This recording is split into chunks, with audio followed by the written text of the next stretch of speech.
How about others? Comments or thoughts on where we got stuck? As far as on this, the zero-based budgeting and all of that and the reform, and we never really got there major. Playing off that, and isn't the tenor differently now that we're being videotaped and we'll run on peg channels?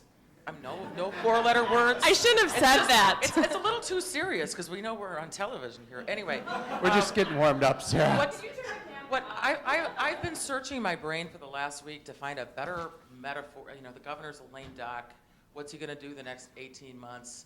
Quack, quack, quack, big loud quacks.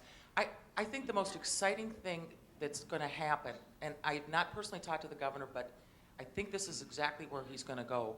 And it was flagged with Terry Bonoff and Ryan Winkler's proposal of shared services. Government as we knew it and grew it in the 20th century has to be over. Minnesota, 5.1 million people, 87 counties, 840 cities, 1,786 townships, 340 school districts, 150 charter schools, a MINSCU system, 22 campuses, University of Minnesota, 5 campuses. And yet, how is the world working? It's all online. And so what that means in terms of government structure, for some weird reason, Minnesota Monthly published what the Cass County Human Services Director makes, and that person happens to make $87,000.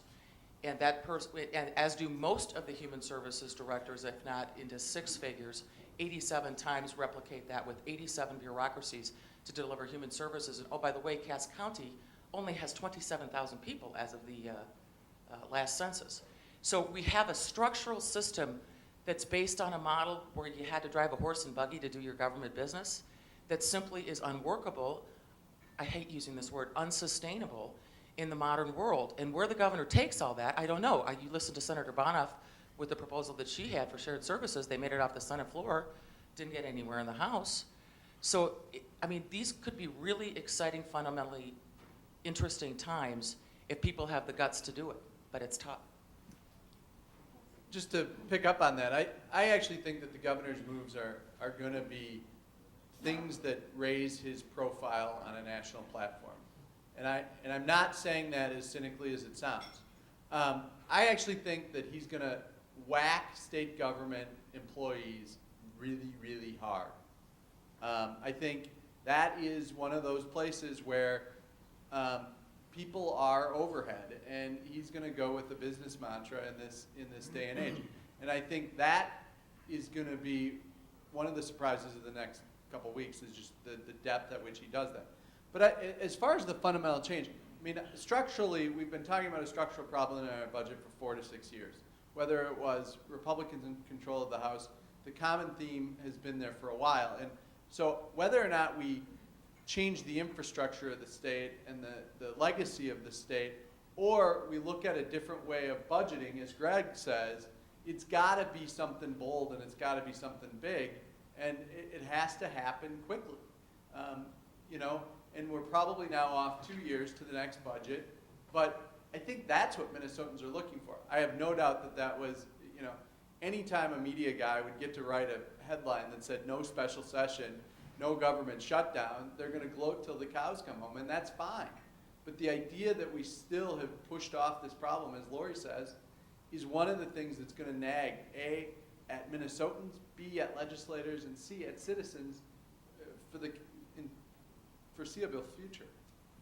Let's play off of the unallotment question. So just to set the stage here, the legislature sent spending bills in, and the governor signed spending bills that amounted to about $2.7 billion more than what the state is expecting to come in as far as revenues, and that's if the economy doesn't worsen. Although it sounds like last month we had a good news. Revenues were up a couple $1 million. So with that, the governor now has pretty broad authority in statute to unallot. He's, limited in which funds and whatnot. But so the governor has announced next week, or maybe the next week after that, we're going to see that some shifts in K through 12. It looks like Health and Human Services, higher ed, it's mentioned the government employees. But Greg, are there going to be any surprises that come out in that? Do you think in unallotment or? I really don't believe so, and I think the governor has, to his credit, he has laid out a roadmap, so to speak, with this unallotment that is really trying, I think, given the unorthodox way in which this unallotment has come about. he's trying to set up a system to empower the legislature as much as possible. I really believe that. He has said that he's going to delay those decisions, you know, some of those until 2011, to permit the legislature to come back next year. And I have no doubt there's folks like Representative Carlson, who's an expert in the finance area, Senator Han. I mean, the legislature can pass a new budget next year. They can actually come in and fix the problem or propose alternatives to fix the problem. So is unallotment, you know, is the degree to which it is being done this year, you know, unprecedented? Yes. But is it some sort of power play, some sort of grab at you know, muddying the distinction between the legislative and the executive branch? I really don't think so.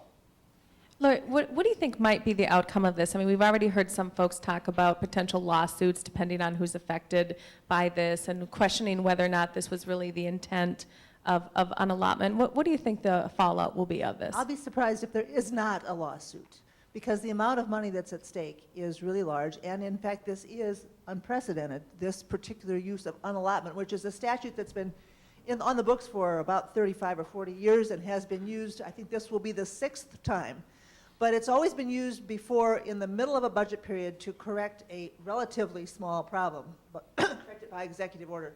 This is the first time that the unallotment statute will be put into play at the beginning of a biennium because of a budget gap that was caused by a dispute between the legislature and the governor. The legislature sent the governor bills that would have balanced the budget.